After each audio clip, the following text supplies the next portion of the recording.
নমস্কার বন্ধুরা, চলে এলাম নতুন একটা রান্নার ভিডিও নিয়ে। সবাই কেমন আছেন? আশা করছি আপনারা সবাই খুব ভালো আছেন।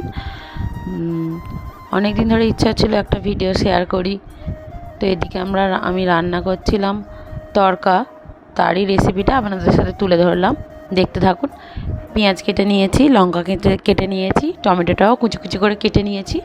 একদিকে কড়াইটা আমি গরম হতে দিয়েছিলাম, ওতে সর্ষের তেল আর জিরে ফোড়নে দিয়েছিলাম। তারপর পেঁয়াজ কুচিগুলো দিয়ে দিলাম, একে একে লঙ্কা কুচিগুলোও দিয়ে দিলাম। বেশ খানিকটা ভেজে নেওয়ার পর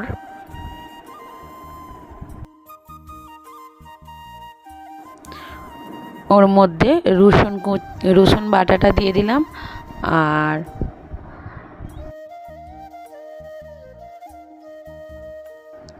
আদা বাটাটা দিয়ে দিলাম। দিয়ে এবার বেশ করে ওইগুলোকে ভালো করে ভেজে নেব।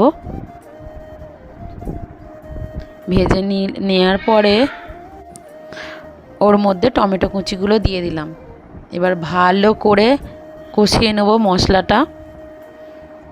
তারপর এবার বাড়িতে যেসব মশলাগুলো থাকে, লবণ, হলুদ, লঙ্কার গুঁড়ো, ধনের গুঁড়ো দিয়ে ভালো করে কষে নেব।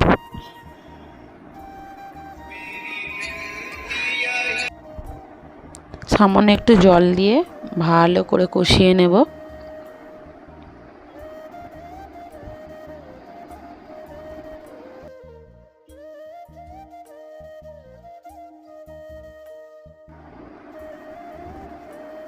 এবার ওর মধ্যে একে একে ডিমগুলো আমি দিয়ে দেবো। এই মশলার সাথেই ভুজিয়া মতো করে নেব। ডিমগুলো দিয়ে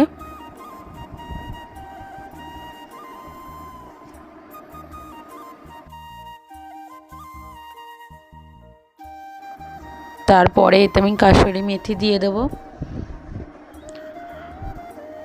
আবার ভালো করে নেড়ে চেড়ে নেব। তারপর এতে আমি একটু তড়কা মশলাগুলো দিয়ে দেব। দিয়ে ওতে একটু সামান্য জল দিয়ে ভালো করে মশলাগুলো আবার কষিয়ে নেব।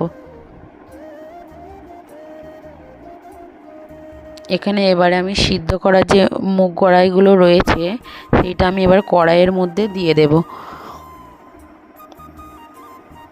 দিয়ে ওতে একটু জল দিয়ে ফুটতে দেব। আর এদিকে ওভেনে আমি একটা হাতা নিয়েছি, তাতে কাসুরি মেথি আর বাটার আর একটু ঘি দিয়ে তড়কাটা লাগিয়ে দিলাম। তো কেমন লাগলো আমার ভিডিওটা সবাই কমেন্টে জানাবেন। টাটা।